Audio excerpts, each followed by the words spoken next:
Itu urusannya apa kalau ulama Saudi? Ya, emang kita nggak punya ulama di sini? Emang di Mesir nggak ada ulama, di Damaskus nggak ada ulama? Ada semua ulama. Mereka berbeda faham, tapi ini sudah bahaya. Ini sudah bahaya. Bayangkan Pak, di kitab yang sama disebutkan bermaulid itu sama dengan menyerupai dengan kelompok Nasrani dalam Natal. Ini pada buat maulid nggak nih? Masjid ini pada maulid kan? Masjid ini dianggap sama dengan Nasrani yang mengadakan perayaan Natal. Itu berarti kitab, bukan kitab iman, itu cuma ilmu tentang tauhid, tapi ilmunya keliru. Jadi tauhid tidak salah, tapi ilmu tentang tauhid bisa salah. Iman tidak salah, yang salah itu ilmu-ilmu tentang itu.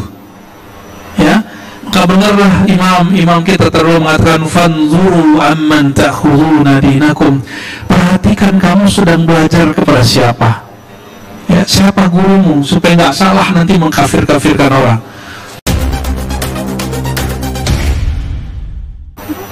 Kalau Allah berkalam, wajib nggak? Wajib nggak dilakukan? Wajib. Ketika Allah mengatakan aminu billah, perbaharui imanmu kepada Allah, maka mempelajari ilmu iman wajib. Bedakan iman dengan tauhid. Ilmu tauhid itu ilmu dibuat oleh imam, para imam. Sedangkan iman itu di Quran. Maka yang terjadi antara Salafi hari ini, Asy'ari, NU, Muhammadiyah, Wahabi, itu perbedaan ilmu tauhid, bukan perbedaan iman. Antara tarekat dengan tarekat tertentu, partai Islam, partai Islam ada berapa tuh? Imannya sama, mungkin tauhidnya yang berbeda.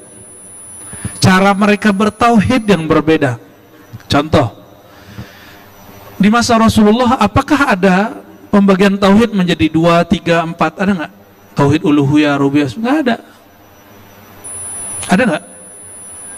Nggak tahu ya. Emang nggak ada. Di Quran itu umum sekali, wa ilahukum ilahu wahid, kul huwallahu ahad, selesai. Nggak perlu pakai teori macam-macam. Hari ini kajian tauhid, ada yang mempermudah kajian iman, ada yang mempersulit orang memahami iman. Pengennya yang mana? Yang mudah. Yang mudah percaya, sudah cukup. Bagaimana pembagian uluhiyah, rububiyah, asma sifat? Itu versi Salafi, Wahabi. Kajian sifat 20 versi Asy'ari. Itu ilmu tauhid, bukan iman. Bisa dibedakan? Jadi bolehkah saya berbeda dengan Ustadz Fulan, Syekh Fulan, ilmu A, ilmu B, ilmu Imam Fulan, dan saya nggak ikut itu, boleh nggak? Boleh-boleh aja. Ya. Kenapa?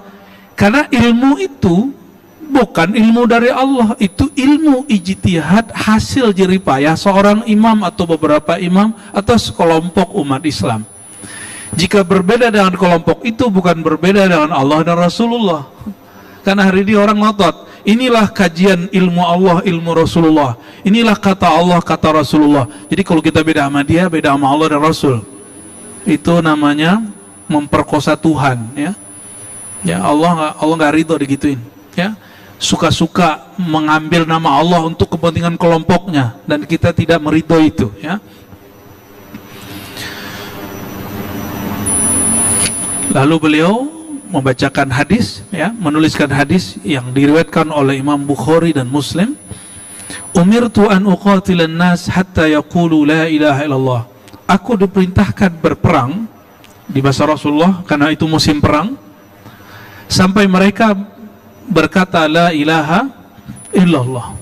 Nah, karena perbedaan ilmu iman, ilmu tauhid, orang yang sudah baca la ilaha illallah nggak diukil kelompok yang lain. Ini yang saya berkali-kali sampaikan Bapak Ibu, hati-hati naruh anak di pesantren hari ini, karena belum semua pesantren sadar bahwa kitab yang diajarkan itu kitab takfiri, kitab yang mengkafirkan sesama umat Islam. Takfiri, apa istilahnya? Takfiri.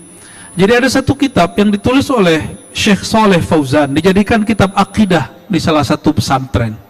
Saya sudah sampaikan ke beberapa gurunya, semoga mereka musyawarahkan itu. Jadi di situ disebutkan bahwa bertawassul. Tahu tawassul?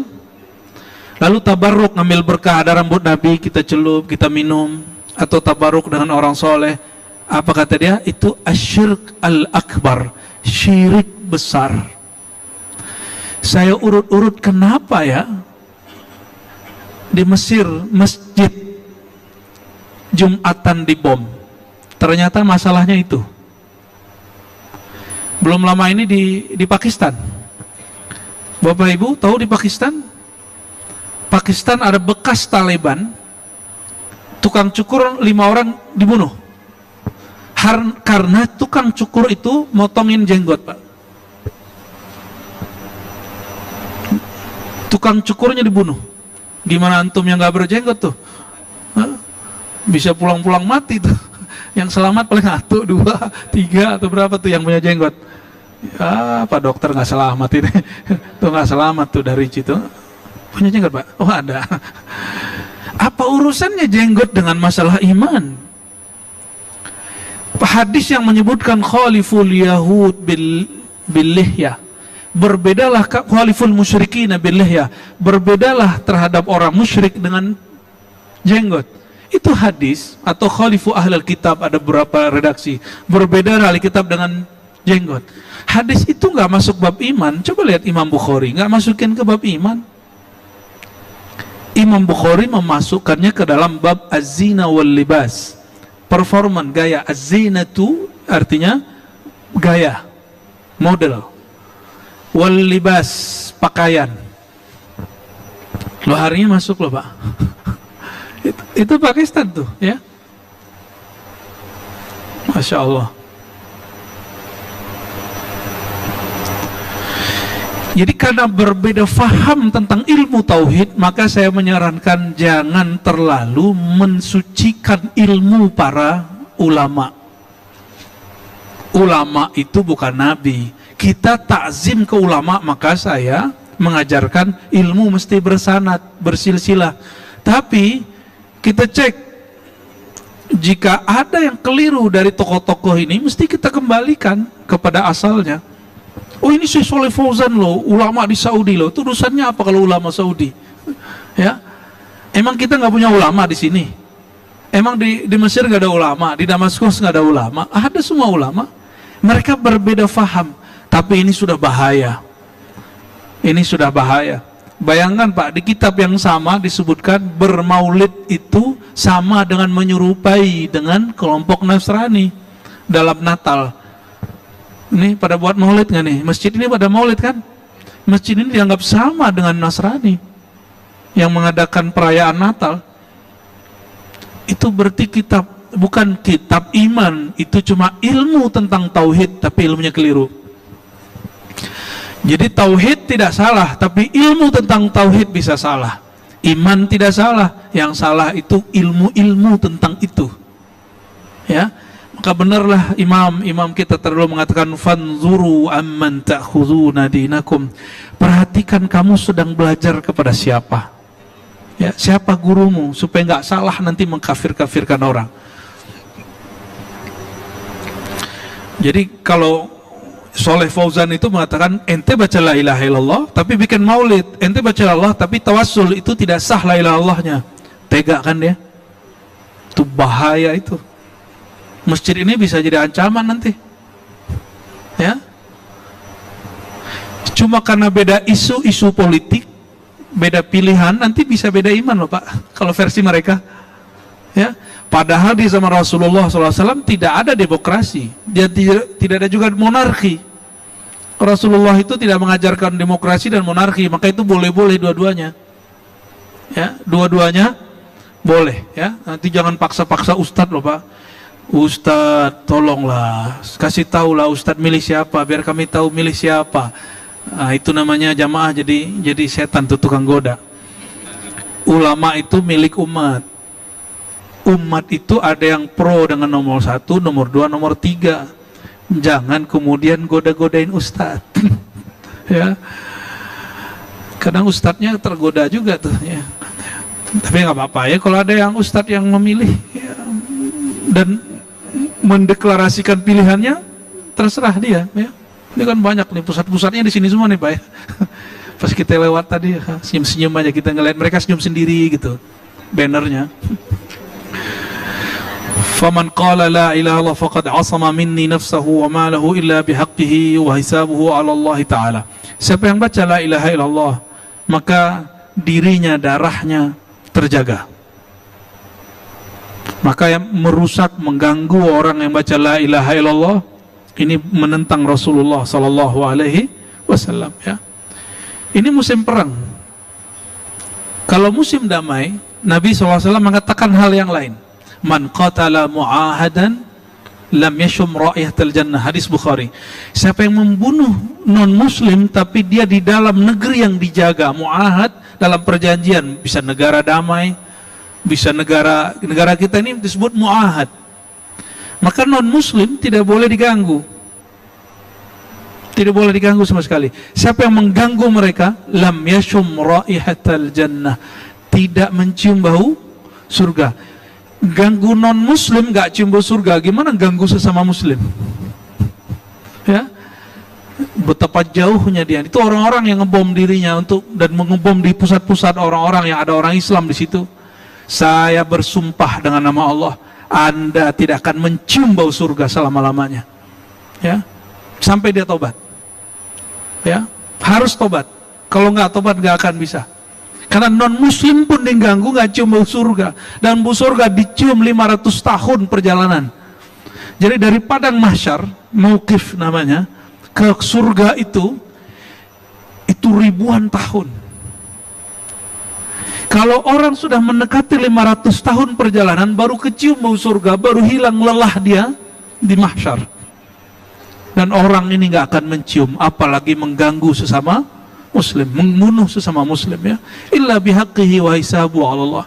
Kecuali yang masuk kepada bab qisas, dan hukumnya sudah ada dalam hukum Allah Subhanahu wa ta'ala. Hadis kedua yang disebutkan dalam bab ini,